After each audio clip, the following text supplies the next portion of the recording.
अस्सलामुअलैकुम वरहमतुल्लाहि वबरकातुह। खुशामदीद कहता हूँ आपको अपने इस यूट्यूब चैनल पर। आज की इस वीडियो में इंशाअल्लाह हम सूरतुन नाज़िआत का दूसरा रुकू पढ़ेंगे। सूरतुन नाज़िआत मक्की सूरत है। इस सूरत की 46 आयात और 2 रुकू हैं। शुरू करते हैं। अऊज़ु बिल्लाहि मिनश शैतानिर रजीम। बिस्मिल्लाहिर रहमानिर रहीम। अअंतुम अशद्दु खल्क़न أم السماء بناها أأنتم أشد خلقا أم السماء بناها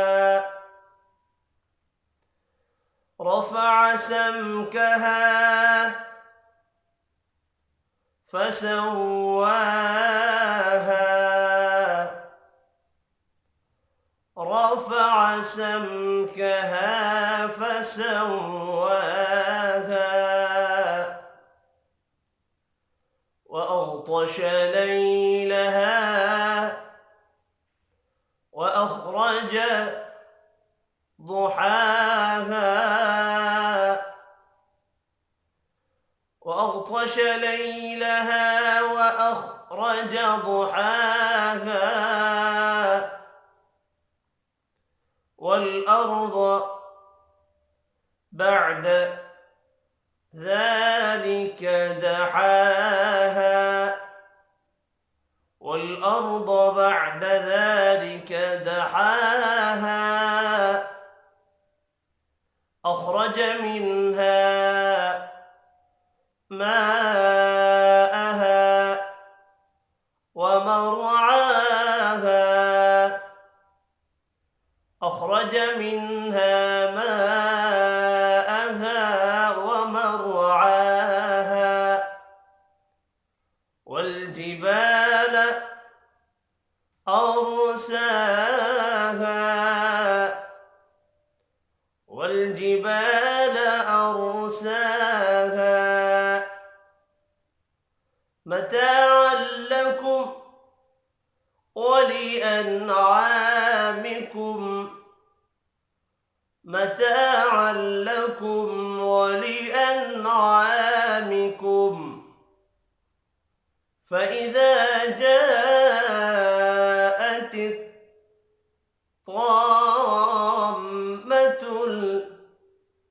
الكبرى فإذا جاءت الطامة الكبرى يوم يتذكر الإنسان ما سعى يوم يتذكر الإنسان ما سعى وبرزت الجحيم لمن يرى وبرزت الجحيم لمن يرى فأما من طغى فأما من طغى وآثر الحياة الدنيا وآثر الحياة الدنيا فإن الجحيم هي المأوى فإن الجحيم هي المأوى وأما من خاف مقام ربه ونهى النفس عن الهوى وأما من خاف مقام ربه ونهى النفس عن الهوى فإن الجنة هي المأوى فإن الجنة هي المأوى يسألونك عن الساعة أيان مرساها يسألونك عن الساعة أيان مرساها فيم أنت من ذكراها إلى ربك منتهاها إلى ربك منتهاها إنما أنت منذر من يخشاها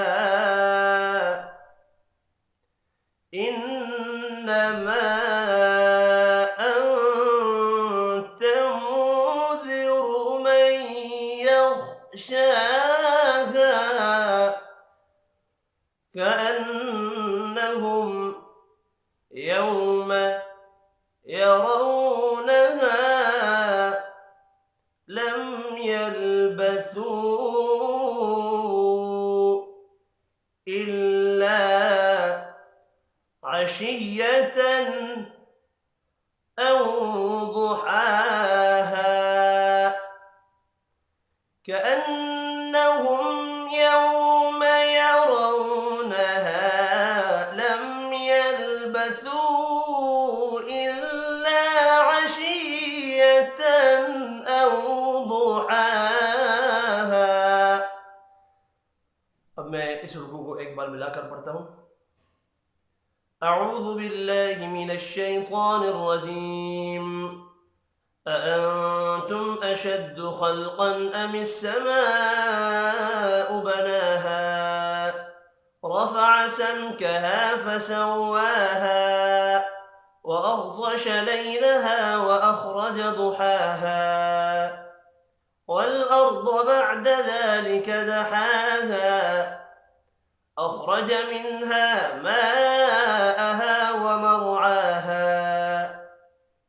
والجبال أرساها متاعا لكم ولأنعامكم فإذا جاءت الطامة الكبرى يوم يتذكر الإنسان ما سعى وبرزت الجحيم لمن يرى فأما من طغى وآثر الحياة الدنيا فإن الجحيم هي المأوى وأما من خاف مقام ربه ونهى النفس عن الهوى فإن الجنة هي المأوى يسألونك عن الساعة أيان مرساها فيم أنت من ذكراها إلى ربك منتهاها إنما أنت منذر من يخشاها كأنهم يوم يرونها لم يلبثوا إلا عشية أو ضحاها صدق الله العظيم आज की इस वीडियो में इतना ही। अपना ख्याल रखिएगा। अल्लाह हाफिज़।